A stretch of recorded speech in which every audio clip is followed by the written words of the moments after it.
भृगु संगीता ज्ञान में मैं पवन शर्मा आप सभी भाई बहनों का दिल से स्वागत करता हूं। आपकी जन्म कुंडली के अंदर गुरुदेव कहाँ विराजमान है, किस भाव में विराजमान है। लगन कोई भी हो सकता है, लेकिन आपके गुरुदेव किस भाव में आपके जन्म के समय विराजमान थे, उसी हिसाब से गुरुदेव अपना फल आपको प्रदान करते हैं।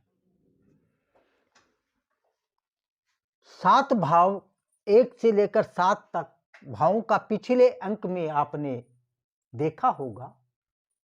आगे के भाव जो है उसके बारे में हम चर्चा करते हैं। किसी भी जातक या जातिका का गुरु आपके अष्टम भाव में जन्म के समय विराजमान है तो क्या फल देगा। अब प्रश्न पहले तो आप एक चीज समझिए, छठे भाव में, अष्टम भाव में और द्वादश भाव में कोई भी शुभ ग्रह अगर विराजमान है तो वो आपको ज्यादा अच्छा फल प्रदान नहीं करता। लेकिन कि गुरु उच्च के 4 नंबर राशि करक के माने जाते हैं और नीच के गुरु अगर आपकी जन्म कुंडली में है अर्थात 10 नंबर में विराजमान है मकर राशि में, तो वो नीच का फल आपको जीवन भर देंगे। गुरु की दृष्टि जो होती है वो 3 होती है, सप्तम दृष्टि, पंचम दृष्टि और नवम दृष्टि। यहां बैठा गुरु आपके जन्म के समय यहां विराजमान है तो यहां से आप गिनेंगे 1 2 3 4 5, पंचम दृष्टि यहां गुरु देखते हैं, 6 7 गुरु यहां देखते हैं, 8 9 गुरु यहां देखते हैं। यहां विराजमान गुरु इस भाव का फल देने के साथ साथ ही आपको इस भाव का फल, इस भाव का फल और इस भाव का फल जीवन में देते रहते हैं जब तक गुरु अष्टम भाव में आपकी जन्म कुंडली में विराजमान है। अगर गुरुदेव अंशों में बलवान हो, अपनी मित्र की राशि में बैठे हो, यहां मित्र की राशि कोई भी हो सकती है, अगर यहां 10 नंबर राशि आपकी आती है तो गुरुदेव यहां आपको अच्छे फल नहीं देगा। 10 नंबर का अर्थ हुआ ये 10 11 12 1 2। अगर 3 नंबर मिथुन लगन की कुंडली आपकी है और गुरु यहां विराजमान है तो वह गुरुदेव नीच का फल आपको आपके जीवन भर देते रहेंगे। अगर गुरु यहां 4 नंबर राशि हो, 4 नंबर का गुरुदेव अगर आपकी जन्म कुंडली में अष्टम भाव में विराजमान हो, 4 नंबर का अर्थ यह हुआ 4 5 6 7 8 9, धनु लगन की कुंडली हो, उस जातक के लिए गुरुदेव यहां उच्च राशि के बन जाते हैं। पिता और दादा की संपत्ति के मामले में थोड़ी अड़चन आएगी लेकिन उसमें विजय आपकी हो सकती है। और यहां गुरुदेव कठिनाई के द्वारा, परिश्रम के द्वारा आपको सुख सुविधा, माता का सुख, मकान दुकान वाहन का सुख गुरुदेव आपको प्रदान कर सकते हैं। इसके बाद गुरुदेव अगर आपकी जन्म कुंडली के अंदर गुरुदेव यहां विराजमान है नवम भाव में, यह गुरुदेव का पक्का घर माना जाता है। और यहां गुरुदेव अगर आपके विराजमान है आपके जन्म के समय जन्म कुंडली के अंदर तो आपको धर्म, कर्म, विद्या, बुद्धि इन सभी मामलों में अच्छी सफलता प्रदान करते हैं। बस शर्त यही है कि गुरुदेव आपके अंशों में कमजोर ना हो। नंबर 2, यहां कोई ऐसा ग्रह ना बैठा हो, जैसे यहां अगर राहु विराजमान हो गया, गुरु के साथ राहु अगर यहां बैठा है तो आपको थोड़ी परेशानी हो सकती है। या फिर गुरुदेव के साथ यहां शनि विराजमान हो जाए तो भी कुछ नुकसान हो सकते हैं। विद्या में अड़चन आने के बाद सफलता मिलेगी। यहां बैठा गुरुदेव अगर उच्च राशि में है तो यहां बैठ के गुरुदेव की दृष्टि देखनी है। पहले तो आप दृष्टि कैसे देखोगे? 7, 5, 9 वही सिस्टम है। यहां से गुरुदेव जिस भाव में बैठे हैं वहां से आपको गिनना है 1, 2, 3, 4, 5। नंबर 1, यहां गुरुदेव बैठेंगे, यहां आपके लगन को गुरुदेव देखेंगे। लगन को गुरुदेव यहां देखने से आपका शरीर स्वस्थ रहेगा। नंबर 1, आप एक बुद्धिजीव हो सकते हैं। नंबर 2, आप धार्मिक प्रवृत्ति के और पैसे के मामले में भी आप सक्षम हो सकते हैं। सप्तम दृष्टि, यहां गुरुदेव अगर सप्तम दृष्टि से आपका यहां बैठा गुरुदेव तीसरे भाव को देखेगा। अब प्रश्न ये बैठता है, नंबर 1, यहां राशि क्या है? पहले तो आपको ये देखना है। अगर यहां गुरु के मित्र की राशि आती है तो आप यह समझिए कि गुरु आपको अच्छा फल देगा। कैसे देगा?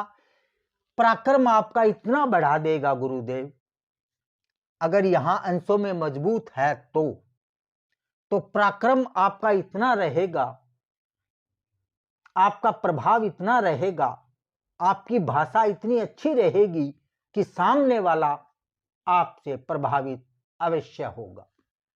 लेकिन गुरु की अंश जो है गुरु का वो अच्छा होना जरूरी है।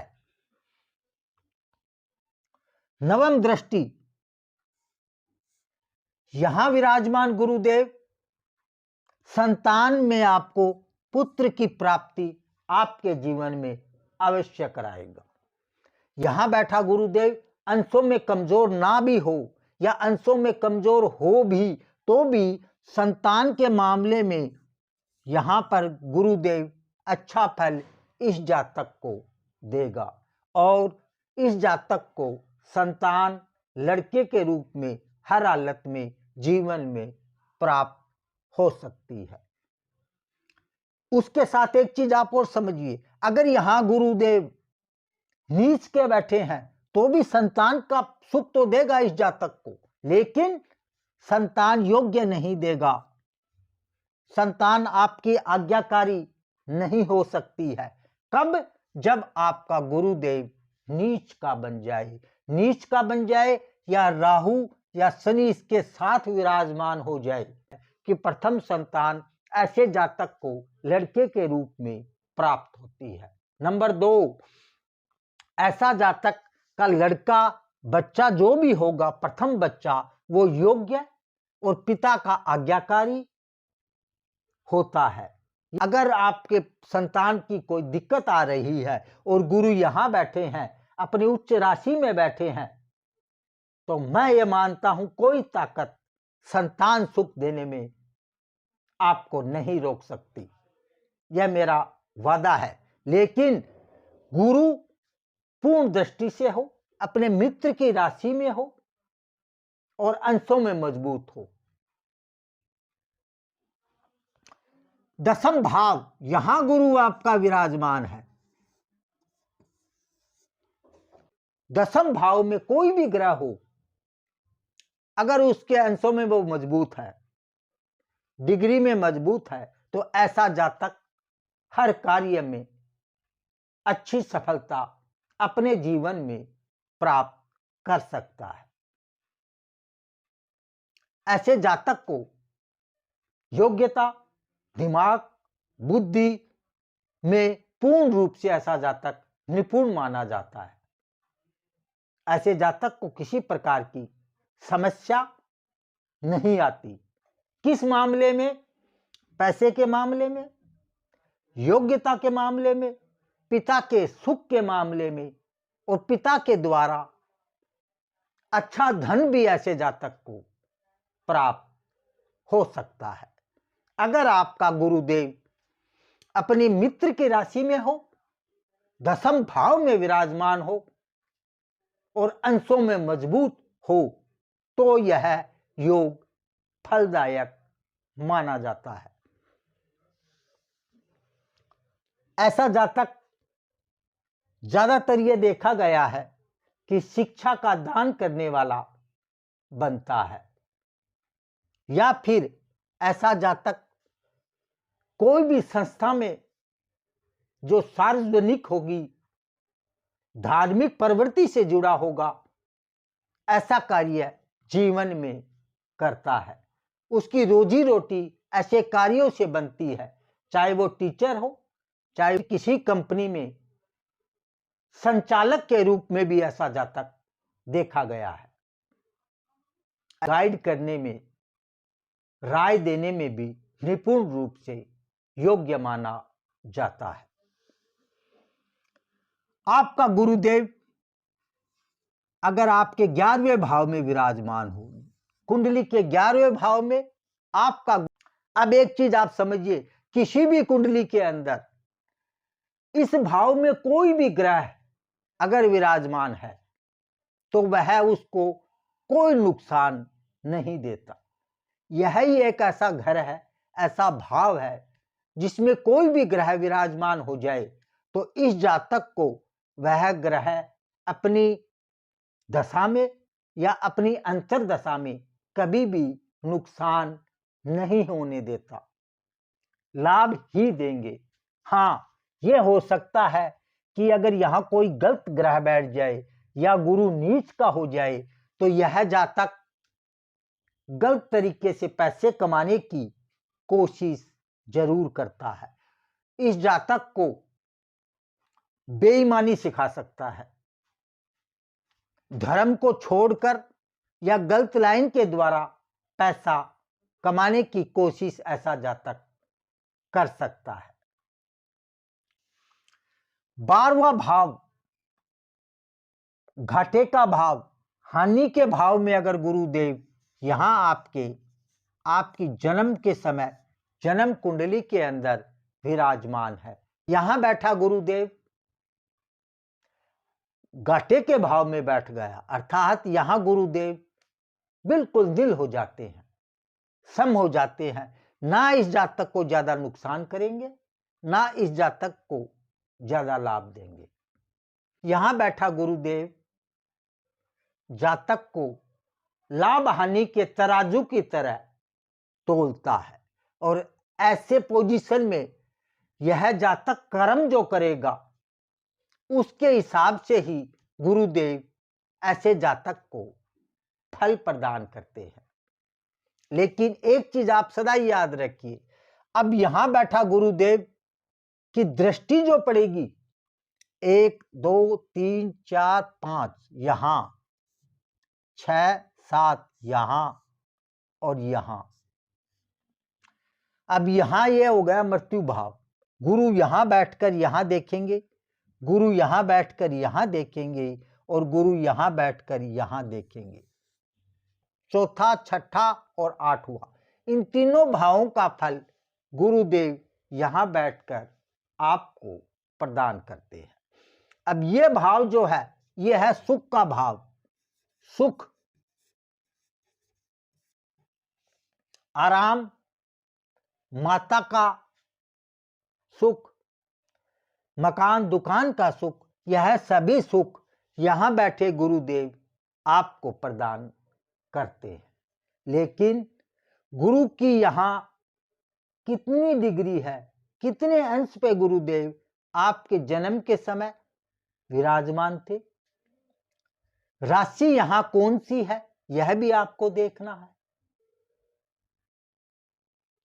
किस राशि में विराजमान है, किस अंश पे विराजमान है, उसके बाद आप यह पता कर सकते हैं या यह आपको पता चलेगा कि आपका सुख कितनी मात्रा में है, आपकी बीमारी जो है वो कितनी मात्रा में है। और आपको कष्ट होगा शरीर का वो कितनी मात्रा में होगा। लेकिन यहाँ बैठे गुरुदेव बीमारी में आपको इलाज के द्वारा संतुष्ट कर देंगे। कुछ कर्म कठिन करवाने के बाद लास्ट में गुरुदेव ऐसे जातक को सुख भी अच्छा प्रदान करते हैं। आपकी जन्म कुंडली के अंदर किसी भी भाव में विराजमान हो, अंशों में मजबूत हो, अपने मित्र की राशि में विराजमान हो, और अगर गुरुदेव कर्क राशि में विराजमान है, अपने मित्र की राशि में विराजमान है, तो आप ये समझिए पैसे के मामले में, सुख सुविधा के मामले में किसी भी प्रकार की आपको समस्या नहीं होगी। लेकिन यह आपको जरूर याद रखना है कि गुरु आपका नीच का ना हो।